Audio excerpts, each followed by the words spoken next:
I genuinely consider myself truly blessed to have met the people I have on my journey through orthodontics. And today, we have an opportunity to spend some time with one of my favorite people, a remarkable clinician, a true gentleman, and someone who shows love and caring to everybody he meets. I've been in his office, and today he's going to talk a little bit about what's created the winning office culture that he has and how he's empowered his team to make himself successful. So as I tell you every week, go grab that drink or get on the treadmill or start your car. But whatever you do not miss my time today with Dr. Stuart Frost. Hey there, everybody. It's Glenn Krieger, and I am here with one of my good friends, one of my mentors, a person who's had a huge impact in my life, and I'm sure maybe even yours, Dr. Stuart Frost. Say hi, Stuart. Hey, everybody. How we doing? Glenn, thanks for having me. Absolute pleasure. So this is one guy I've been chasing for a while. Not that he's been hard to catch, but somebody I've really wanted to have in this for quite some time. And we're going to have a good time today, I hope. I know we are. Yeah.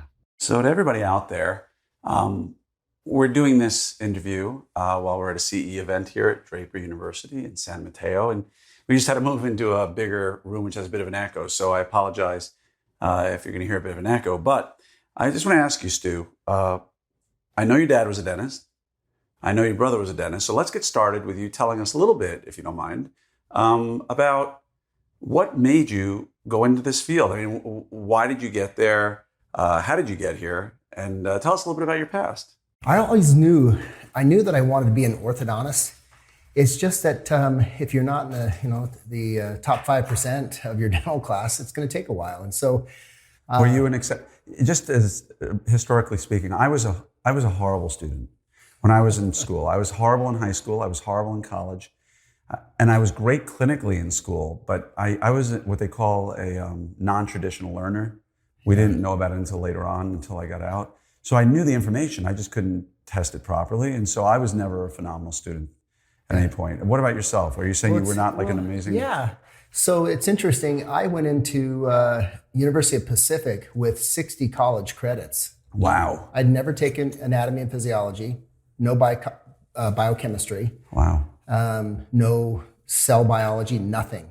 So the first quarter of dental school, I woke up and I was like, what did I just get myself into? And I think there's 138 students in our class, and I was ranked 117 after the first quarter. So I knew clinically I was going to be fine. I've been watching my father, and I had good hands. So I spent the rest of my dental career working my way back up, and I think I was like number 28 out of 138. But that required me. I remember sitting down with my dean of my dental school, Art Degoni, and I said, I want to be an orthodontist. And he said, well, just like you're chuckling now, right? Yeah, exactly. He said, well, Stu, you're going to have to build your assets. So I took that to mean that I wasn't getting in, but every year I applied for school, but I just kept working with my father, kept doing what I could. And eventually I realized that it was going to take something more. So after the fourth time applying, I went and did a TMJ residency. At Rochester. At Rochester. Yeah. Dr. Talons, Ross Talons. Ross Talons. Yeah, it's funny. Our paths have so many little crossover points because I applied to 50 plus schools my first time through. Wow. And I didn't get into any of them. Yeah. And I have no doubt grades played a huge role. And then second time through, I applied to like 45 and I got in at that point of the game. Yeah. But I remember meeting Dr. Talons when I interviewed at Rochester, and what a great guy. And there's so many orthodontists out there who've sort of come through that program. And the nice thing is you got a TMJ background now. Yeah. You know, I don't think that we realize how important furthering education is. It doesn't matter if you do a 1-year GPR, a 2-year, or if you do a 2-year TMJ residency. It just all builds your assets to who you become later in your orthodontic career. And that's what happened to me. I was in Rochester for just a couple of months, and they told me that as long as you keep working hard, you're going to get right into the ortho program. That's awesome. And it was a great path. And the cool part is at that university, if I'm not mistaken, I think I remember, you're working literally in the ortho clinic. So you have the opportunity to really interact with the ortho residents the whole time you're going through your TMJ program, right? That's exactly right. And cool thing is I was teaching I was learning really, but at the same time teaching all the ortho residents TMJ. We're in the same clinic. I'm seeing patients in their ortho clinic, so it was a real gift. Well, the real gift, I think, was Dr. Subtelny. Oh, right? That guy was awesome. Yeah, I mean, his knowledge and understanding of cranial anatomy and growth and development was truly amazing.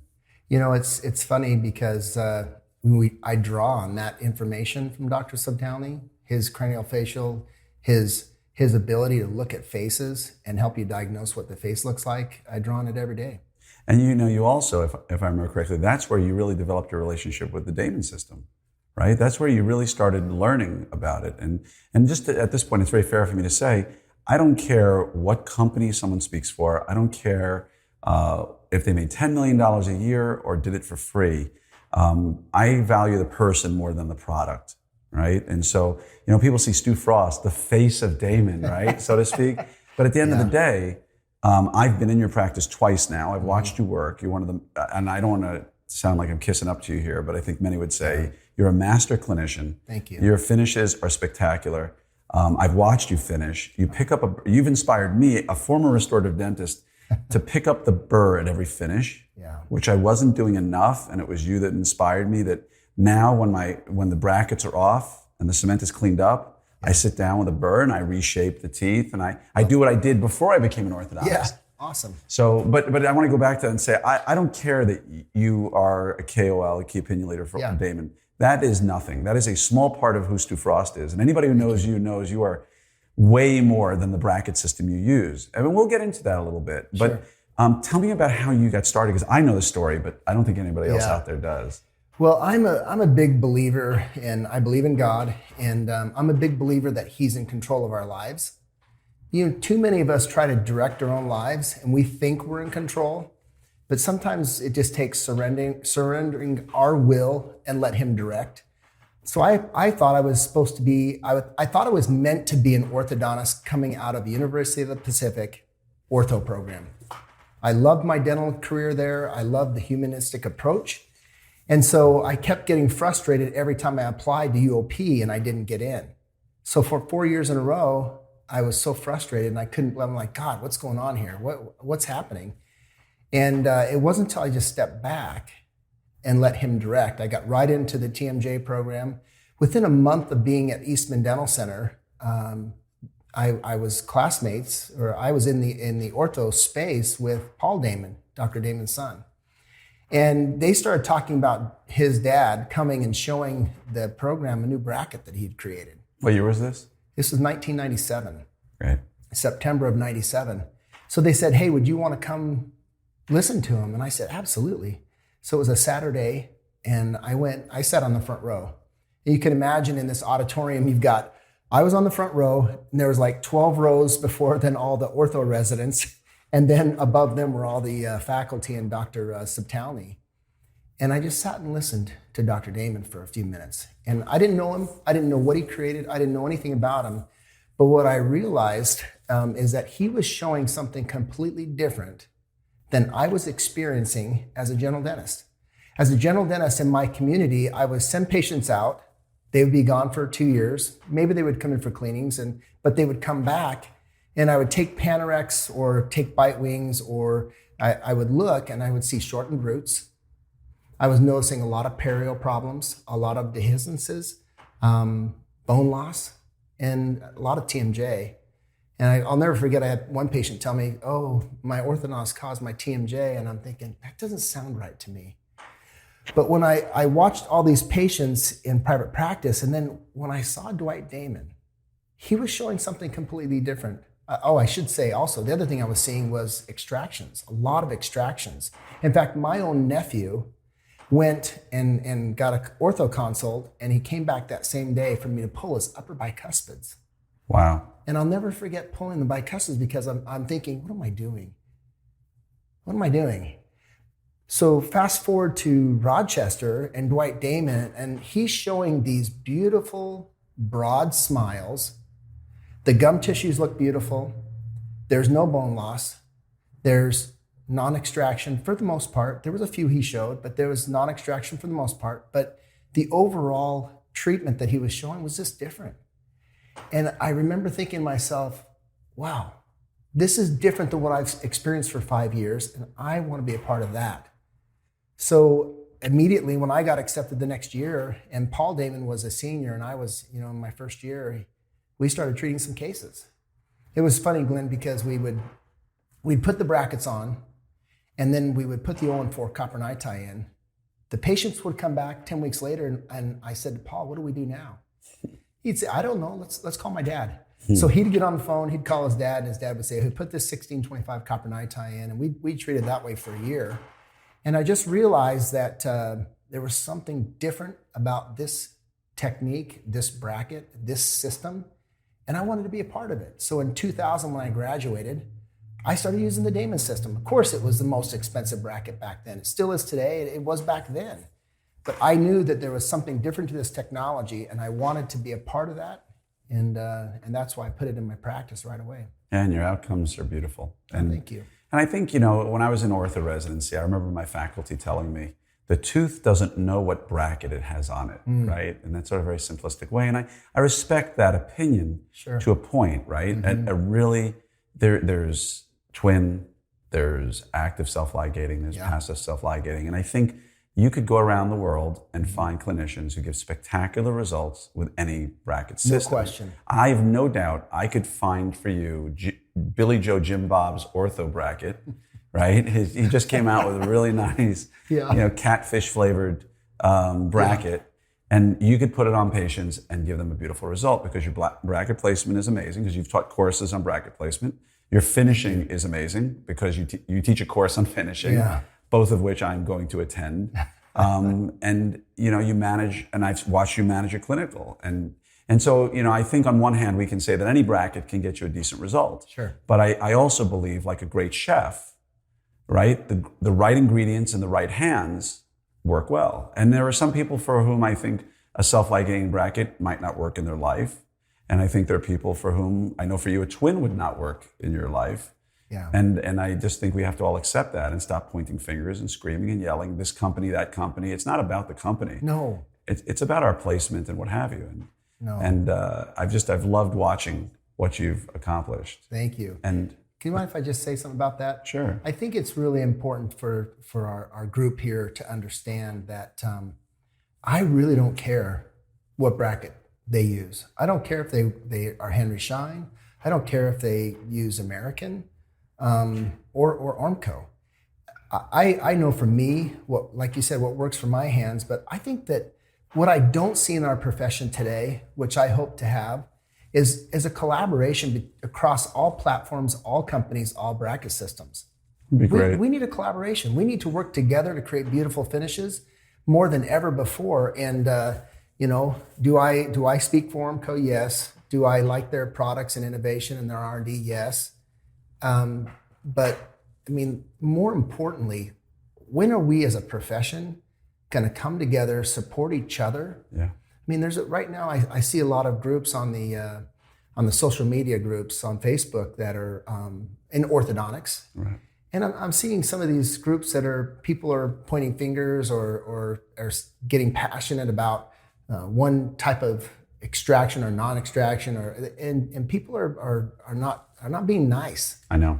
And personally, I don't think I have room in my space and my mind and my heart right now for that, because I feel like we're pulling in such a beautiful direction, creating more beautiful finishes than ever before, doing it in a way where it uplifts the patients. We've got airway that's coming on strong. We have all these things that are positive in our profession. I agree. To sit and nitpick each other on a social media platform is it's disheartening. Yeah, I agree. And I personally have dropped out of a couple of groups online in the last month because I just felt there was too much hostility, too much anger, too much vitriol that just throws back and forth because we've got nothing to gain by that. And I've decided to just hunker down.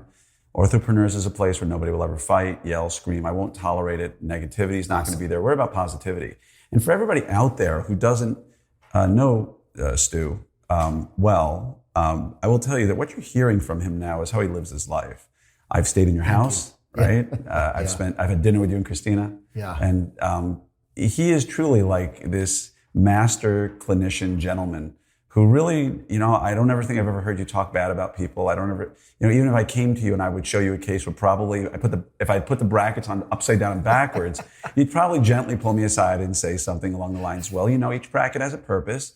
And if it's not in the right place, there's probably not going to get the result we need. So let's talk about this. Yeah, and so for those out there who don't know you, but know the name Stuart Frost or have seen you present, that's how you are all the time. You really are about go-giving. Thank you. You're right. I mean, you're all about everybody.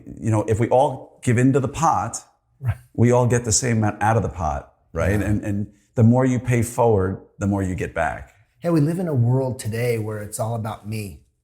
It's all about me and what I can do and what I can give and what I am. It's what you can get. What I can get. And worse yet, what can I get from you? Yes.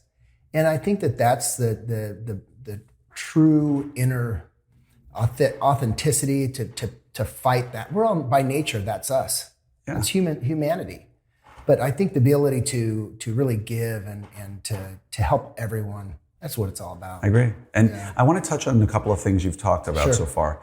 One, you did mention that at the beginning, Damon brackets are more expensive. And, generally speaking, an engineered self-ligating bracket is going to be more expensive than a twin that has no moving parts. Sure. For those out there who might be struggling with overhead, for those out there who are younger or even more experienced and scared about, I can't spend more on a bracket. I'm not going to buy a CBCT because it's not worth the money. Mm-hmm. I'm not going to buy a scanner because it's not, which I think we've gotten past that part at this point. Yeah. I don't want to buy expensive brackets or special wires or copper NiTi because that's just expensive.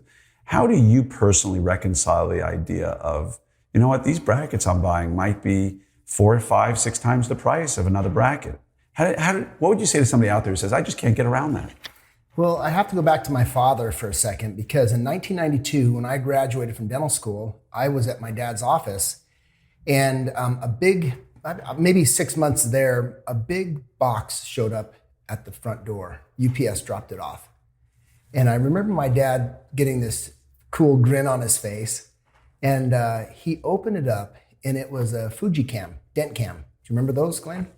Was it the Fuji S1 or S2? It was probably the S1. You're talking about first for one. Intraoral photography? Intraoral photography. It had a micro drive on it. Yes. And, I remember that camera well. Yeah. That was right there with the Nikon D100 around the same time. Those were the two cameras that competed for clinical photography. Yeah. Well, this one was an intraoral camera. So is this what you're talking about? Yeah. So. Well, no, I was talking about an extraoral. Oh, but are you talking about the wand? The wand. Oh, yes. Exactly. Oh, I remember. Okay, so this is the wand, and it's kind of funny that we're sitting here talking about the wand. Like, it was so important. Yeah. Like today, you can buy that on Amazon for like $3.99. Plug it into your camera. Exactly. My dad opens it up. He's excited. My mom comes out. She worked in the office, and she's like, "What is this?" And he said, "It's a Fuji dent cam camera system. You can blow up the picture by 10 times, and they can see the cracked teeth." And I said, "Dad, how much does that cost?" He said, $45,000. Wow. And I thought my mom was going to smack him. And so I've always had this. I have a hard time believing that anybody in the Frost family would ever behave in such a fashion. She was a redhead. She was Katie, and she was a redhead. But, so he instilled in me the value of technology. And so here's my thought process. When I got out, I wanted to get the smiles and the results like Dr. Damon. So I wanted to do everything he was doing, so I got those results. And it wasn't until later I realized a couple of things. One, we talk about efficiencies in the practice, and we talk about appointments, number of appointments. Now, back in 2000, maybe 2006, Ormco started saying things like, you never have to extract teeth, you don't have to use headgear, you don't have to use expander, you're going to finish 6 months faster with Damon. You have all these sayings and things that they were saying that really turned a lot of people off. Yeah. It made other people feel like, you think you guys are so great that you can do all that, and here we are, we still extract or we still use headgear. And I think that was the wrong thing for Ormco to do. Since then, we've really stepped back, and really what it comes down to, this is my feeling. If a bracket system is going to save you appointments, let's say you save 3 appointments in your overall treatment.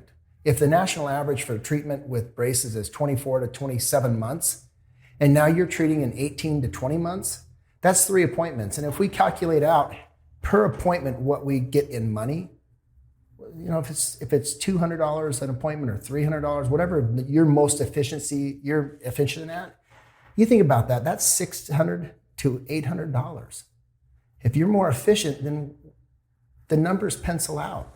It's for a Damon case, you're less than $300 to put a Damon case on, right? Versus a twin, what, $70 or something, $100? Even less potentially. I mean. Yeah. So there's where you make up the difference, and that's how my mind has always gone. And people go, "Yeah, but you still have to pay for the bracket." And I go, "I get it." Yeah. But that's how I look at this: efficiency, saving time in treatment, and for end result. Yeah, and I agree with you. I think that the challenge is in a practice like yours, which by all accounts would be considered a larger practice. You know, if you can be more efficient, it means you can get more patients in the door. For that startup guy, it may be more challenging for them to see it because, okay, great, I just freed up an appointment, but I still have 6 hours of open time, right? Yeah. But I've always believed in investing in technology, right? And you know, I haven't been the best at coming around to understanding the concept of self-ligation, but I've now gotten there. Yeah. I don't think it's going to magically put teeth in the right position if I don't put the bracket there. No. I don't think it's going to magically finish cases faster if I don't choose my wires and my treatment intervals properly. Right. And it's certainly not going to finish cases any better if I don't know how to finish a case. 100%. But like a race car, I think, at least this is my personal opinion, having watched you, I've gone to a lot of offices in the last 4 years. And I think like a race car, if you put the right driver in the right car, they win the race. Yeah. And God bless my wife. I've known her 29 years. If I put my wife in a race car, she's going to go 55 miles an hour or 60 miles an hour on the highway. And it's not going to get there any faster. Right. Because it's not going to benefit her. But if you're a clinician, I think, who's driving to learn the best, be the best, and I hear it all the time in all these social media groups, we've got to do the best for our patients, right? Well, you know, I think walking the walk sometimes is useful. And less time in treatment, I think we have to look at it like a surgeon looks at treatment. And I heard it from a surgeon not too long ago. My job is to get in, solve the problem, and get out as fast as I can. And that's why I started looking at ortho. My job is to get in, solve the problem, and get out as fast as I can with an excellent result, of course. Yeah. And so thanks for touching on that. I appreciate it. You bet. So let's move on to something more fun. Okay. More fun than, and by the way, as an aside, coming from restorative backgrounds, having both had fathers who were restorative doctors, right? Having both worked in our dad's practices and had our own sort of space there. Yeah. The world of ortho is so flippin' efficiently productive financially compared to restorative dentistry.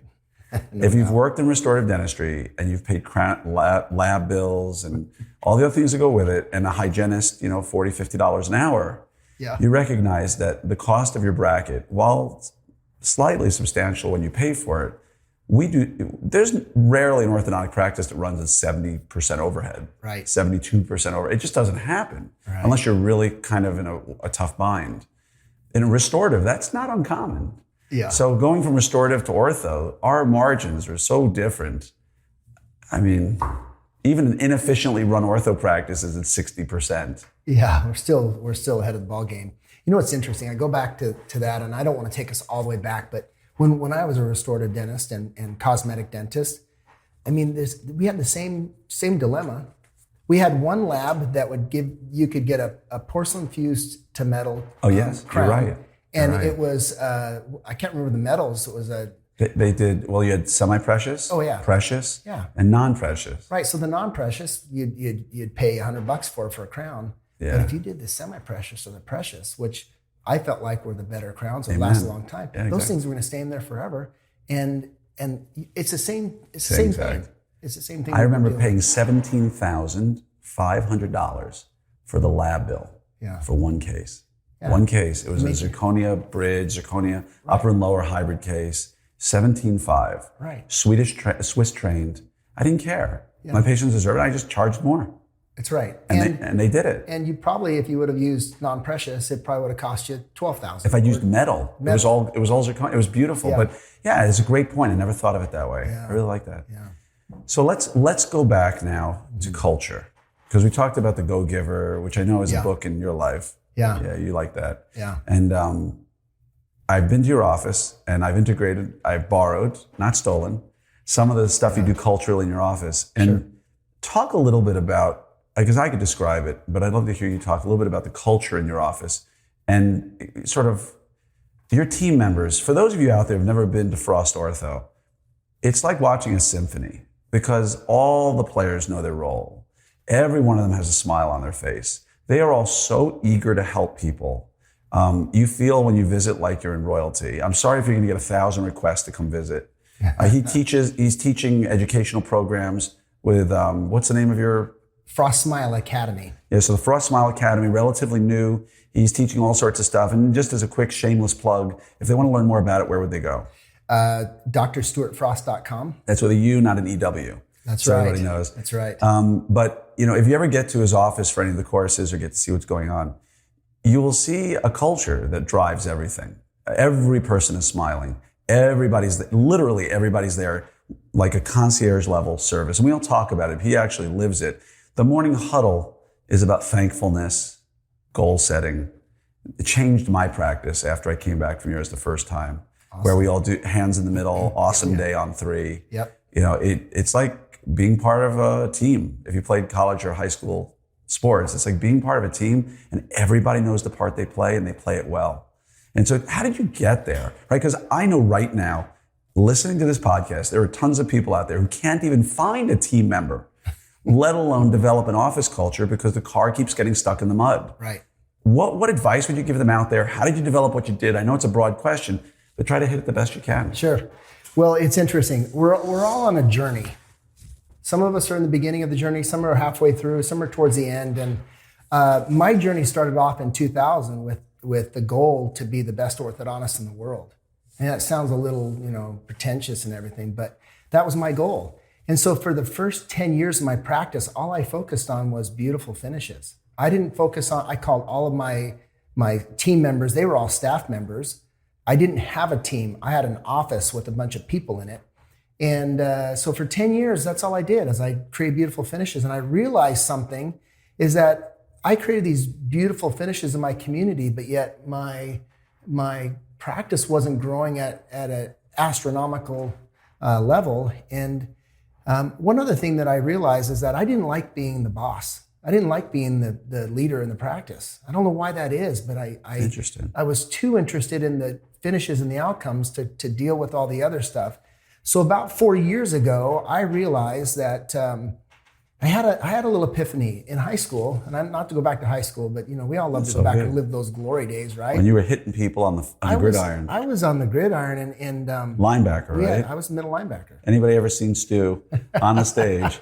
Imagine him in full pads coming at you, full bore with his brother. Yeah, my twin brother played outside linebacker, and we were good. We went 14-0 and took the state championships. He and I were the captain of this team. We were co-captains.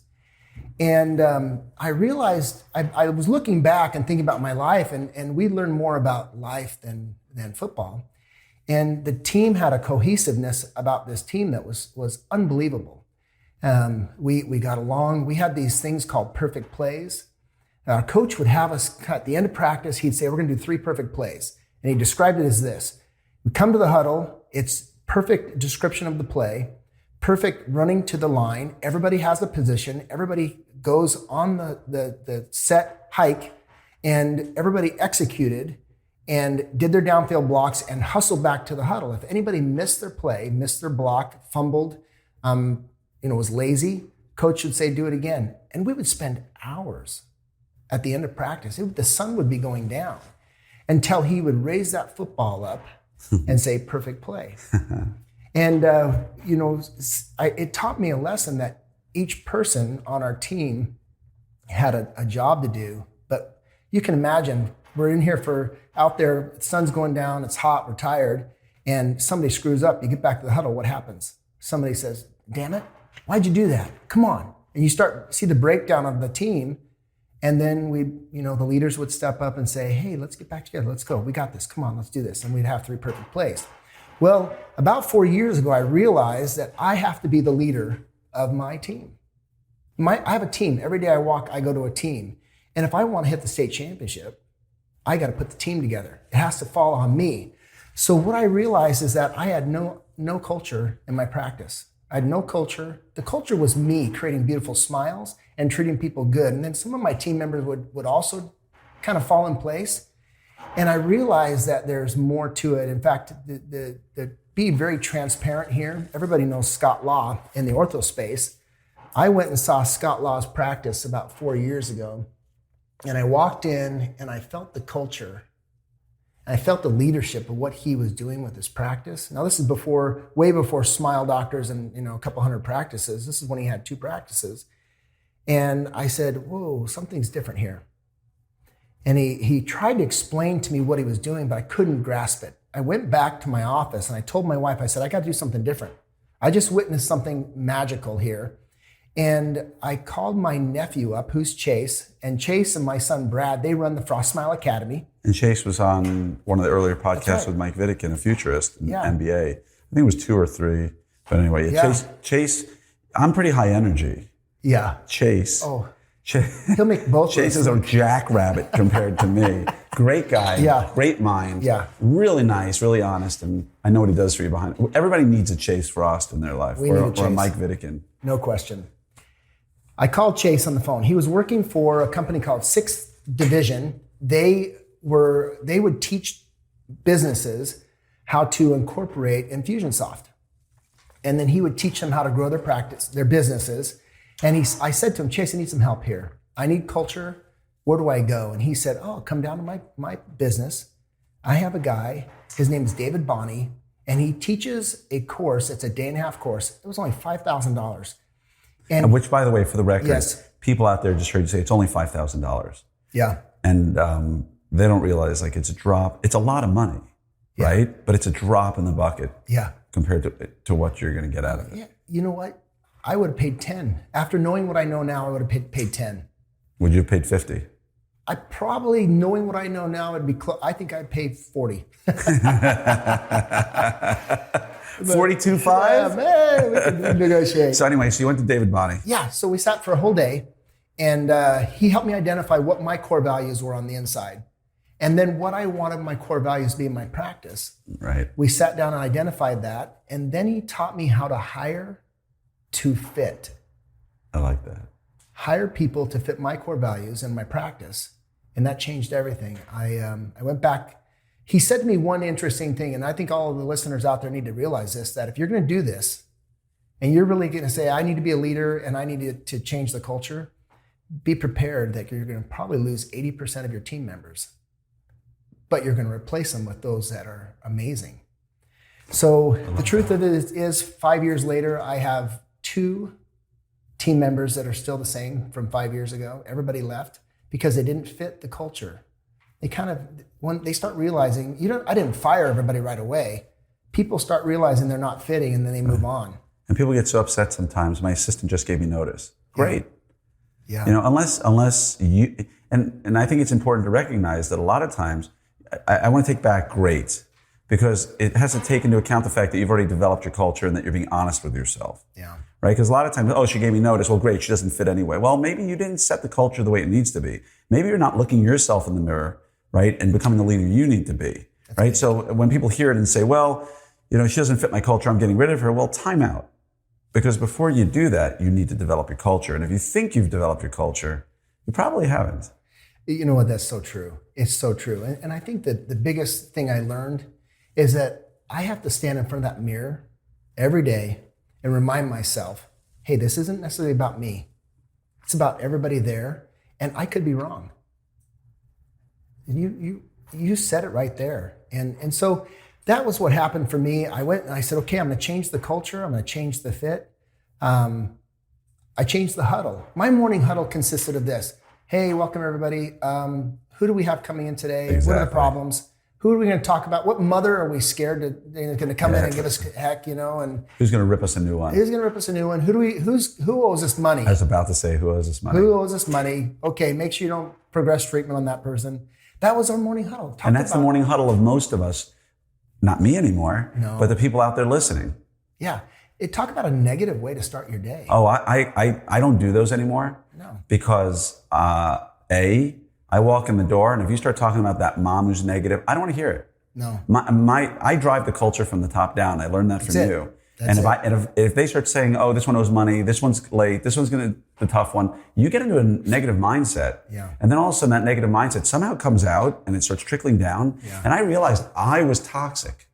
I was sabotaging my morning huddles. Right. It took me seeing your team. And that's why I've always said, go visit offices. Yeah. You'll see good, you'll see bad. But when you see great, you aspire to be like that. And so I stopped doing my morning huddles the way you're talking about. Yeah. Thanks for sharing that. You know, the truth of the matter is that when I went on this journey of culture, hire to fit, leadership, I realized within myself that I had to change. I had to perform and do all those things. And so I went down, I've been listening to podcasts. I'm reading books. You know, up until 5 years ago, I only read one book. It was called Outliers by Malcolm Gladwell. Great book. Yeah. But then I started on this journey of recreating myself and taking myself to a whole new level, and then instilling that in my team members. And that's the tough part. Yeah. Because as we've all heard, there's very few industries where the direct report, which is your assistant, has such a huge disparity in education. Yeah. Right. We went to grade 22 or 23. Many of them have barely finished grade 12. Right. And I don't want this to be misconstrued in thinking that people who don't go to college don't have an intellect. That's not true. Right. But the educational process has never occurred to them. Right. They finished 12th grade, they went out, maybe they had a child, maybe they had a relationship, who knows? The stories we hear all the time. And then they went into dental assisting for whatever reason, or front desk, and they were never really put through a college curriculum. They were never put through a process or came from a home where there was reading time every day, or self-improvement was a critical aspect of their life. And I know for many out there, the challenge is taking that person who comes in and then saying, hey, here's a book I'd like you to read. Well, am I going to get paid for it? Do I have to? Right. What's going to happen if I don't? Yeah. And you get those questions, oftentimes that's an indicator maybe the culture is wrong, or maybe it's an indicator this person just has no time in their life and you need to step in and help them somehow, right? Because we always see it from one side. No question. And I learned that from you, Well, thank you. One of our hire to fit, one of the things we do is we put people through a gauntlet. We ask them questions. We ask them to read The Go-Giver and give us a book report. We ask them other things. They go through a process. So you actually ask them to read it? Completely. Or audiobook it, I suspect. Absolutely. And as many are probably listening to this in their car right now. Yeah. And so then they have to actually give you a written book report or an oral book report? It's written. How big? Whatever it takes. So interesting. So at one of the interviews, you say, hey, by the way, if you'd like to work here, I can ask you to please read this book and report back in a week?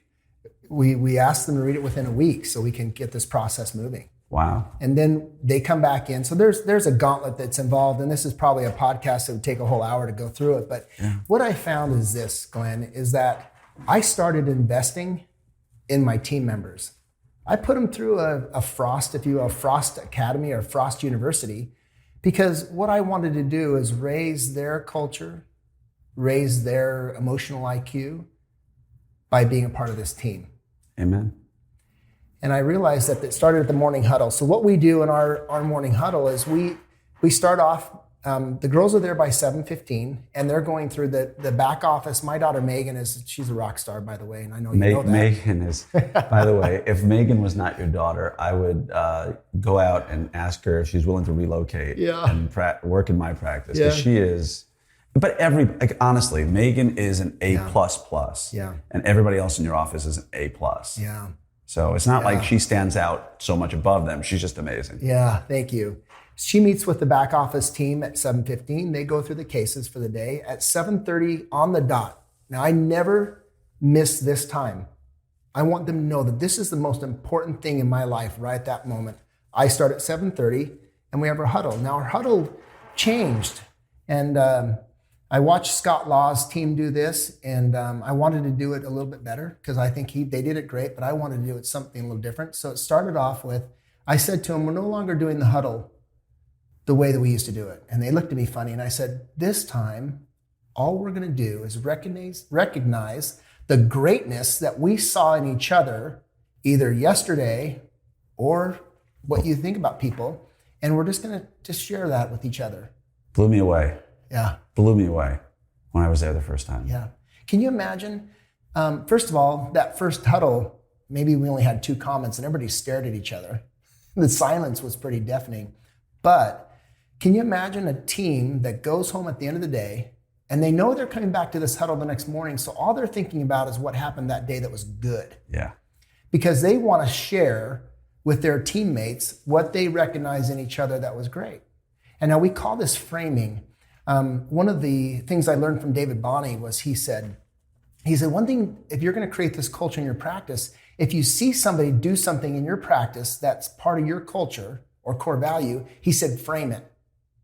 And I go, what do you mean? He goes, well, just call it out and say, what you just did was awesome. And he said, just start doing this. So what we do is we frame the awesomeness or greatness in each other. So Megan will come in the next morning and she'll say, Patty, when you were talking to that patient and you were more interested in them than cleaning up your station, I thought that was awesome. And then she'll say, I framed that. And all of a sudden what happened is we started having these team members who were quiet, that never said anything, that weren't part of the culture. Now they're like feeling comfortable and a little vulnerable to be able to share with each other what they see and the greatness in each other. And all of a sudden this meeting became this love fest. It was crazy, man. I was like, I felt like I'd walked into like a commune in the woods somewhere, like, okay, guys, we're all going to run down to the beach now. So take your clothes off. We're going to go swimming. It was like this, but it freaked me out because by nature, I'm a linear thinker. I'm not a touchy-feely kind of guy. Yeah. I mean, I don't have a problem telling people I love them or care about them. But I was in that room and you have what, first of all, you have 350 team members? Yeah, I think there's something like that. About 22. Yeah. And so, and they were just sitting there sharing. Mm-hmm. Hey, and they looked at each other. Yeah. It wasn't like it was a show. No. A would look at B and look at her and say, yesterday, when I was talking to that mom and you came out and you cleaned that table behind me, that was amazing. And I was sitting there going, my gosh, the level of communication. Yeah. And again, the people listening to this, many of whom are just struggling to fill a team. Yeah. Right? So it's important to realize that this is the major leagues, right? This is all-star game level stuff. This is Rod Carew. I'm going to date myself a little bit, right? Let's go to football. This is like, Dan Marino, John Elway. I mean, this is best of the best practices. Yeah. So I don't think people should be discouraged if they're still playing high school ball. Because it doesn't happen overnight. No. It doesn't happen without energy and effort. And this is not a knock on what goes on out there, because I visit a lot of practices, and in orthopreneurs, we have 3,700 doctors. Right. A lot of people say to me, it's 5 o'clock, I'm running home, I gotta go be with my family. I'm running straight home, my kids are waiting for me, and I say, but your practice is one of your kids. You gotta work on your practice. And family's important, and there has to be that balance. But some people are lucky with culture. They just happen to hire people that follow them. Right. Others never get lucky. And then there are folks like you who may have gotten a little luck with some of the folks who came in, but now you have people coming to you asking if they can work there. Oh, it's crazy what's happened. We had a party at the beginning of the year to celebrate bringing on my new associate / partner, Trevor Nichols. Trevor's awesome. Rock star. Trevor is rock star. Rock star. Right? And for everybody out there, how did you find it amazing? Right? You do good happens. And it follows you. Exactly. If you're going to be positive and uplifting to other people and a giver, that's going to come back to you. So we had this party, and this lady comes up to me and shakes my hand. She's a cute young lady with 3 kids, and I thought she was a mother of a patient. And I shook her hand, I hugged her. Don't you hate that feeling when you just... I'm like, okay, who is this? But I'm going to hug you anyways. Exactly. So I hugged her, and then later I find out that she was just there because she was turning in an application. At the party. She wanted to be a part of that party. She wanted to be a part of our office. And that's what happens. The culture and the caring, it starts exuding into our patients' lives. And I really firmly believe this, Glenn, that when you create this culture and this atmosphere, this work environment that has like-mindedness and everybody on the same team is pulling for the same thing. It's about the patient. It's about positivity. It's about the one, making them better than they were when they walked through the door. We started attracting those kind of patients. Yeah. my whole practice has changed because we have a practice full of these patients that are just like amazing people. It's great, isn't it? It's amazing. And with social media, it's so easy for this to happen. Yeah. It used to be, so go back to like 1992 when we both graduated dental school. There was no way for us to tell our story. No. Maybe you sent the patient newsletter out, right, in the olden days. Right. But you had no way to tell your cultural story. No. Nowadays, if anybody wants to go, what's your name, what's your handle on Instagram? Mine's at Dr. Stuart Frost. Yeah, so go check out his Instagram account and just watch it for a little bit. And you can see the happiness, you can see the joy. Yeah. In my practice, I've had so many patients ask me, are you hiring? And that's a sticky question to answer sometimes because you know the patient. But the culture just comes through, and you've just done a remarkable job. And at the end of the meeting, after all the positivity, you'll ask for goals, right? That's been a big one for my practice as well. I think, and I think that. So here's the thing. I think it's really important to understand that morning huddle can be whatever you want it to be, and it can change. In the beginning, we started with just awesomeness. Then on Mondays, we decided that we would, because you go on a weekend, you forget what people did and how awesome it was. So Mondays, what we decided to do, if we didn't have a lot of awesomeness, what we would do is then we'd bring the whole group together in a huddle, and many of them started holding hands or putting their arms, linking their arms. It was awesome. Pretty cool. I mean, it was really organic. Really cool. And then we started sharing, okay, well, what are your goals for this week? So everybody would share a goal, what they were going to work on. And it's funny because what happened is the following week, people would remember what somebody else was working on, and they would call back and say, when you worked on that inspired me to do this. Yeah. It's really cool. So Mondays are our goals. And then I was listening to a podcast by Lewis Howes, The School of Greatness. Nice. I'm really big on the podcast, and I love what you're doing here because you are elevating. There's Lance Miller and others who are elevating orthodontics. Kyle fabulous, fantastic Kyle. with what he's doing, digital orthodontist and Elevate Ortho. I mean, I want to give props to those guys because they inspire me. And Absolutely. I went, and just as an aside, I haven't spoken about it, but before I started this podcast, I went to Lance and said, I think it was the NISO meeting where we were both speaking. I think he was there with his team. And I said, hey, Lance, do you mind? I'd like to do a podcast. I feel it's like just another expression of waiting to give back to the profession. And he said, absolutely, go for it, man. I feel there's a lot of bandwidth out there. And so I wanted people to know that, but Lance did with Elevate he was the groundbreaker. He was the first one to do it. And then Kyle's doing his amazing thing with the digital orthodontist. Have you seen it yet? No. What Kyle's doing with digital orthodontist is awesome. Yeah, it's like, Kyle is amazing. It's like watching a talk show. He'll bring somebody on. He's got his sport coat on. He's got his coffee mug. It's like Kyle Letterman almost. And he always has games, and it's fun to watch. Awesome. And it's great. So yeah, we've got some great people in here, but sorry for interrupting you there. I wanted to give a shout out to people who are amazing. I think that one thing I love about you, Glenn, is that you're always acknowledging greatness in others. Oh, it's a great quality. I appreciate that, Stu. It means a lot from you. And I just want to add one more thing to that comment.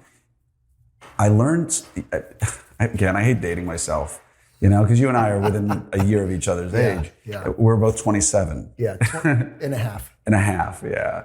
So Gene Kelly, who many out there will not recognize a name, but they might recognize Fred Astaire. These are the two best dancers in movies over the 40s, 50s, 60s. I mean, they were legendary Academy Award stuff. And they asked Gene Kelly, who I always used to love watching when I was a really little boy, they said, what made you such an amazing dancer on screen? Because he was really legendary. Yeah. And I'll never forget his answer. And it goes back to what you said he said, the way to always be an amazing dancer is make your partner look as good as you can. Yeah. And I think it goes in life is make your partner look as good as you can. Make your team look as good as you can. Totally. Make the person you're interviewing look as good as you can. Yeah. Make those who've paved the way, like Kyle and Lance, look as good as you can. Absolutely. Because you started off saying all this negativity that's out there. Yeah. Everybody has redeeming value. Everybody has inherent value. Just because they do something I don't like doesn't make them throwaway. I can disagree with you and still respect you. Right. And that's disappearing in our culture today. Yeah. And looking for that, I think you believe this too, but it's like rock climbing. You just want to find that purchase. You want to find that spot of good, grab it. And you hope that in that person, if you can grab that good and acknowledge it and say, hey, you know what? You're awesome, or you did this great thing, that maybe it just inspires them to grab it somewhere else and pay it forward a little bit. And some are immune to that, and that's okay. Yeah. I choose not to associate in my life, but just make your partner look good. It's so great. I was listening to this podcast by Lewis Howes, and his podcast is called The School of Greatness. School of Greatness, yeah. I mean, that alone is attractive to listen to. But he was interviewing Glenn Beck. We're going back to the team huddle for a second, because I instituted one other thing in here just fairly recently that has taken my team to a whole new level. Glenn Beck was on there, and greatest guy in person, by the way. I've met him. I've never met him before. Yeah, I know the producer of his show, and I've met him personally. And all the screaming and ranting he does on TV, and people think he's bananas. Yeah, he is the softest, gentlest man I've ever been around, including yourself. He is just. That's awesome. And he's huge too. Is he a big guy? Oh my gosh! Wow. Like if you're a linebacker, he's a lineman. Really? Yeah, but just sorry for interrupting. But I've met him, I love and it. his persona that he plays on TV, he speaks really like this. Yeah. And he looks at the calming voice. Very gentle man. Anyway, I'm sorry for interrupting. So you're listening to Glenn Beck. I'm listening to this, and he's talking. Lewis Howes is interviewing him and talking about greatness and talking about his journey, because Glenn Beck at one point, before Trump and all that, he had a big following. Oh yeah. And he was making a lot of money, and he went kind of nuts on people. Went nuts on Trump. Went nuts on the whole. And he lost his following. Yeah. And so he's written a new book, and Lewis is interviewing him, and he's telling his stories. And I love listening to his stories because he has that soothing voice. Oh, yeah. He's talking about being an alcoholic and how he overcame that. He's talking about his father, how he healed his relationships. And then he starts talking about his lack of self-esteem and how he had to find his self-esteem. And he says this really interesting thing. He said to Lewis, he goes, "Lewis, do you believe in the Bible?" And, I mean, this is a pretty bold statement to do on a podcast. And Lewis said, yes. And he goes, "What's the most powerful statement in the Bible?" And Lewis is like, "Well, I don't know. Do unto others, 10 Commandments." Okay. And he says, "No, it's when Moses went up to Mount Sinai, and he goes and he sees the burning bush. And he said, what was it that God said to Moses?" And Lewis is like, "I don't know." And I'm thinking, I don't know. What's he going to say? And Glenn said, when God introduced himself to Moses, he said, "I am. I am that I am." And Glenn said, I realized that God didn't introduce himself as the great or the all omnipotent. He said, "I am." God himself used an "I am" statement, a positive statement. And Glenn said that it was at that moment that he realized, as he read that we all suffer, especially all these women we work with "I am" statement problems. Because we deal with 22 women who have low self-esteem. We have women who haven't been to college. They haven't worked on themselves. They're comparing themselves to each other. And when I heard him say that, I just realized, oh my gosh, we're going to do something different on our huddle. So I said to my team one day, I said, we're going to do something different. We're going to do "I am" statements. And I remember back as I was listening to this, do you remember Stuart Smalley from Saturday Night Live? I'm good enough. I'm smart enough. And by golly, people like me. People like me. Is that the best? That was the greatest. This is what I remembered. And I thought, Daily Inspiration. Daily Inspiration. Stuart Smalley. So I went to my team and I said, okay, we're doing something different today. We're going to do "I am" statements. I like that. And they looked at me like, what? And I go, we're going to share and be vulnerable here. And I want you to share an "I am" statement. And they all kind of like, what, are you crazy? And I think this is part of what's made my team so great, is helping them be vulnerable with each other and not hide behind masks or hide behind different things that don't allow them to really share who they are and what they're working on. And I said, this "I am" statement can be something that you are right now, or something you want to become. And I'll never forget it because my stepdaughter, who was 17 at the time, about ready to graduate, she'd been through having a tough time, struggling in her life. And so she had been down a journey, but she said in that morning statement, she said, I am good enough. Nice. And everybody in the whole team started crying. And as you're saying this, I see you all teary-eyed right now. I'm like, whoa, this is so powerful. And so I watched my team, they're sharing, I am beautiful, I am worth it, I'm enough, I'm great, I'm this. And all of a sudden, every morning, these girls are sharing these I am statements. And so we've created this team that's uplifted who they are. I got to tell you that the morning huddle, the I am statements has changed my practice. It was powerful. When I was there, it blew me away. And just for the record, I did get you teary-eyed during this podcast, which is awesome. Did you ever see, what was that movie with Tom Cruise and the football player? You Had Me at Hello. I'm drawing the blank right now. You Show Me the Money. Show me, I'm with you right now, so I'm not thinking about the name. It'll come. Everybody out there knows what I'm talking about. Yeah. But I just remembered, Roy Firestone would interview everybody on that, and everybody would cry. Yeah. Maybe that's my hook. I get you on my podcast and I'll make you cry. It's some simple way. But there's one more thing I want to talk about real quickly before we finish up, because I know we've been here for a while. I want to ask you, because you do one more thing in your morning. So the way it works is, by the time you come in, all the discussions have been had. The financial discussions, which mom, you're not even privy to that. You don't even care about that. That's right. And you go through what we just talked about, which I've started doing in my office. I show up, those conversations are done. We're going positive. We're keeping it upbeat. We're talking about goals. We're talking about the I ams. Right. What did you do right? It's wonderful. And your hands in the middle, go team, right? And we launch and everybody goes in a happy way. But there's one more thing you do in the morning that I've never seen anybody else do, and I haven't gotten to do it yet, and I hope to do it. Yeah. It's what you do with the cases. Yeah. Again, I go back to Scott and thank him for this because he inspired me to do this. I've always been one to teach my assistants. I try to get them, my goal is to have them be junior orthodontists.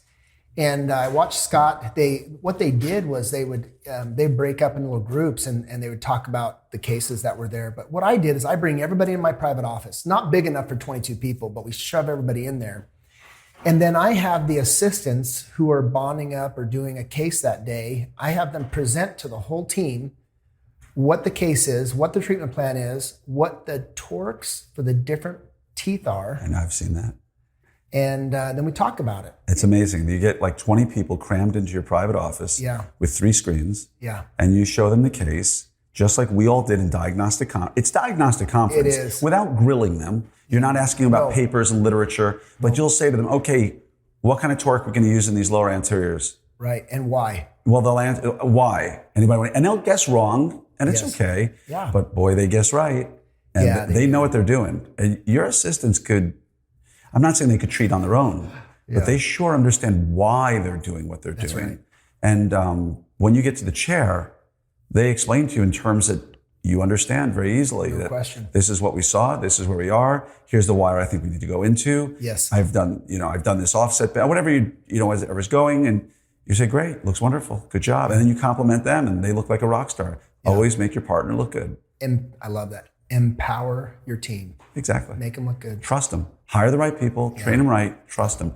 But I'm hoping to get there soon. But man, it's just amazing. Yeah. And what time does your day start typically? So 8 o'clock.